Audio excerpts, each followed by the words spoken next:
Welcome everyone. Today we are going to discuss about Kingdom Animalia in 11th standard, second chapter. Okay, Kingdom Animalia. So already we complete first chapter, Living World. Next we move on second chapter, Kingdom Animalia. Okay, so Kingdom Animalia, it comprises all the animals from our world. உலகத்தில் உள்ள எல்லா அனிமல்ஸும் இன்க்ளூடான ஒரு kingdom தான் kingdom animalia. Okay, and so we know in our world we have different types of animals. Okay, nearly and more than million animals are there in our world. Okay, so we are studying the animals, the entire animals in our world. It is very difficult. Okay, மொத்த அனிமல்ஸை பற்றி நம்ம படிக்கணும் அப்படின்னா ரொம்பவே கஷ்டம். ஏன்னா அவ்வளோ animals இருக்கு. And also it causes many confusions. So அப்போ என்ன பண்ணலாம், we need a classification. Okay, so the classification of animals, it make easy to study of organisms or animals. So animals படிக்கிறது கிளாசிஃபிகேஷன் ரொம்ப ஈஸியாக இருக்கும். ஓகே, ஸோ அந்த classification அப்படின்னா என்ன, we know that. So classification is essential for studying of animals. So animals, because animals are more than million animals. So எவ்வளோ இருக்கு, கிட்டத்தட்ட மில்லியனுக்கு மேலே அனிமல்ஸ் இருக்கிறனால இப்போ கிளாசிஃபிகேஷன் இஸ் எசென்ஷியல். ஸோ அப்போ அந்த கிளாசிஃபிகேஷனோட இம்பார்ட்டன்ட் ஏன் இதுக்கு அப்படி எசென்ஷியல் அப்படின்னா, it is essential for identification, naming. Okay, identification, naming, and as well as assigning a systematic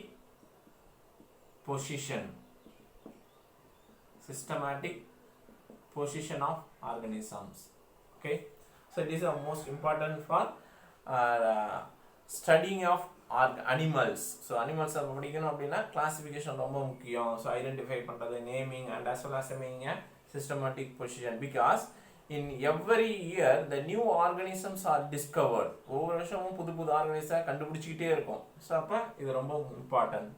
இப்போ அனிமல்ஸை கிளாஸிஃபை பண்ணும்போது நம்ம எப்படி அதை கிளாஸிஃபை பண்ணுறோம் அப்படின்னு பார்த்தீங்கன்னா, animals are classified based on that common or similar characters. Okay, common or similar characteristics. So அனிமல்ஸை காமனாக இருக்கக்கூடிய இல்லை சிமிலர் கேரக்டரிஸ்டிக்ஸை வச்சு தான் நம்ம அதை கிளாஸிஃபை பண்ணுறோம். ஓகே, ஸோ அப்படி கிளாஸிஃபை அனிமல்ஸை அப்படி கிளாஸிஃபை பண்ணும்போது எப்படி கிளாஸிஃபை பண்ணியிருக்காங்க சயின்டிஸ்ட் அப்படின்னு பார்த்தீங்கன்னா, the animals are classified under 35 phyla. கிட்டத்தட்ட என்னது 35 ஃபைலம்ல கிளாஸிஃபை பண்ணியிருக்காங்க. So it includes 11 major phyla. இதில் 11 மேஜர் ஃபைலம் இருக்கு. ஓகே, இப்போ அனிமல் அப்படின்னா அதில் என்ன கேட்டகரியில் அந்த அனிமல்ஸை செலக்ட் பண்ணுறாங்க அப்படின்னு பார்த்தோம்னா, there are 3 important characters. So what basis they select as a animal? ஒரு அனிமல் அப்படின்னு கிங்டம் அனிமாலியா அப்படின்ல ஒரு அனிமலை நம்ம ஆட் பண்ணுறோம் அப்படின்னா அதுக்கான பேசிக் கேரக்டரிஸ்டிக்ஸ் என்னென்ன இருக்கணும்னா, the first, it is a eukaryote. It is a eukaryotic. முதல்ல அது ட்ரூ நியூக்ளியஸ் இருக்கிறதா இருக்கும். யூகரியோட் அப்படின்னா ட்ரூ நியூக்ளியஸ். ஓகே, அது யூகரியோட்டிக். ரெண்டாவது அப்படின்னா it is a multi cellular.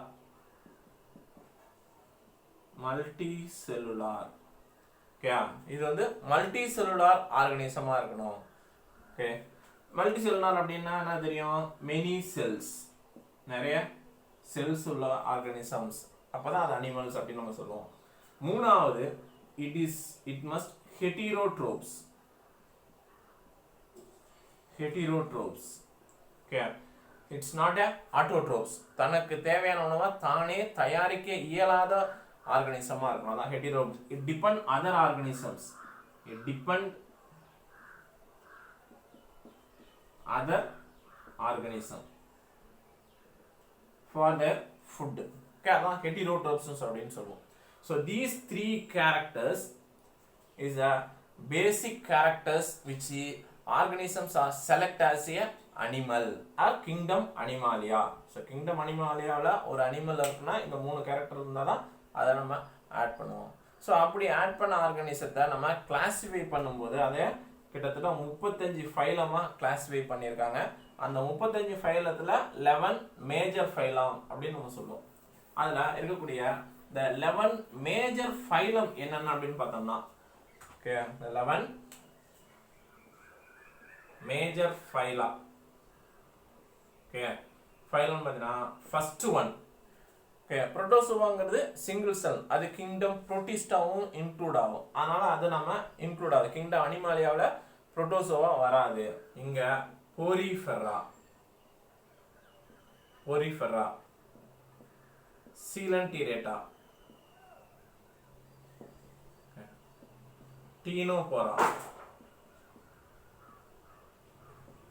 Platycal Minthus, Platycal Minthus, Ascalminthus, Ascalminthus or nematode அப்படி nematodes அப்படி நம்ம சொல்லுவோம். Mollusca, sorry, Annelida, Annelida, Arthropoda,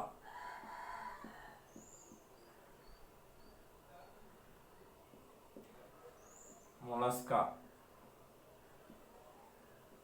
Echinodermata,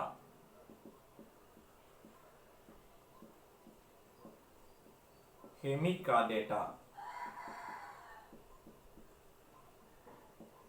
and finally Chordata. So these are all the 11 major phyla from Porifera to Chordata. So this called as a 11 major phyla. Okay, the animals also mostly animals are in invertebrates, invertebrates அப்படி நம்ம சொல்லுவோம். So இந்த invertebrates அப்படிங்கிறது vertebrates or and invertebrates அப்படின்னு ரெண்டா பிரிக்கலாம் animals. Okay, so based on presence of backbone, so backbone உடைய presence பொறுத்து invertebrates, vertebrates. So without backbone அப்படிங்கிறது without backbone-னா invertebrates, with backbone-னா vertebrates அப்படின்னு நம்ம சொல்லுவோம். And animals also classified at based on notochord, presence and absence of notochord. Okay, we call this non-chordata. Non-chordata is a without notochord. Okay, chordata is a presence of with notochord. Okay, with notochord we call as chordata. So this is the way we are classifying the animals.